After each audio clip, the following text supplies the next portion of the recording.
So over here we have the iPad mini 6 connected to the Apple Pencil. This version is in the Starlight color and attached to the black smart folio case by magnet.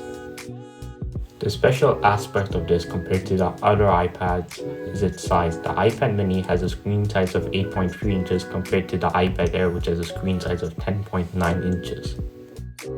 So this iPad mini comes with the A15 Bionic, which has a 6-core CPU, a 5-core GPU, and also a 16-core neural engine to help with machine learning tasks. So over here we have the Apple Pencil.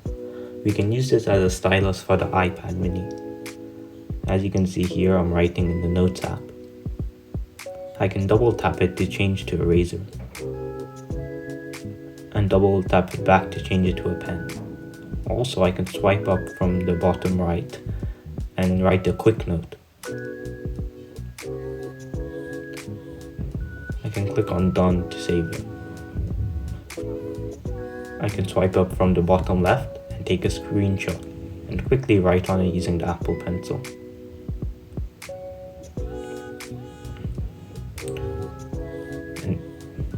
And then I can click on Done to save it.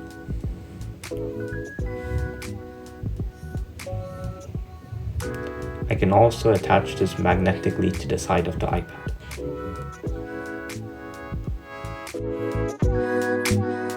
As you can see on Apple's website, it costs $499 for the 64GB model and $649 for the 256GB model. As you can see on Apple's website, there are 4 finishes: space gray, pink, purple, and starlight. Also, there are 2 storage options, 64GB and 256GB. There's also 2 options for connectivity, Wi-Fi and Wi-Fi plus cellular. The Wi-Fi plus cellular also has a SIM card slot. There's also options to add an engraving, also options to add the Apple Pencil to our cart, and the smart folio case. So why did I get this iPad? I got this iPad because of its weight and size. It's easy to hold because its weight is 150 grams less than the iPad Air, and the screen size is smaller. Here we've got the Touch ID/power button, speakers, and volume up and down button. On the other side, we've got the USB-C port and the speakers. After using it for a few days, here's my opinion on it.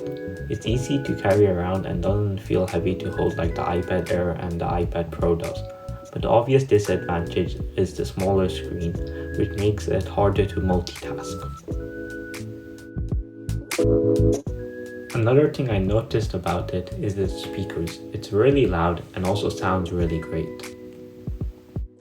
So who is this for? If you want a lightweight and easy to hold iPad, this is for you. If you want to multitask, then you might want to go for the bigger iPads like the iPad Air and the iPad Pro. Another thing to note is that the iPad Pro has a 120Hz refresh rate, so that is better for drawing and writing things. Thank you for watching this video. If you liked it, you can subscribe to the channel. Also, I uploaded another video of unboxing and setting up the iPad mini. If you'd like to check that, please check the description. Thank you for watching.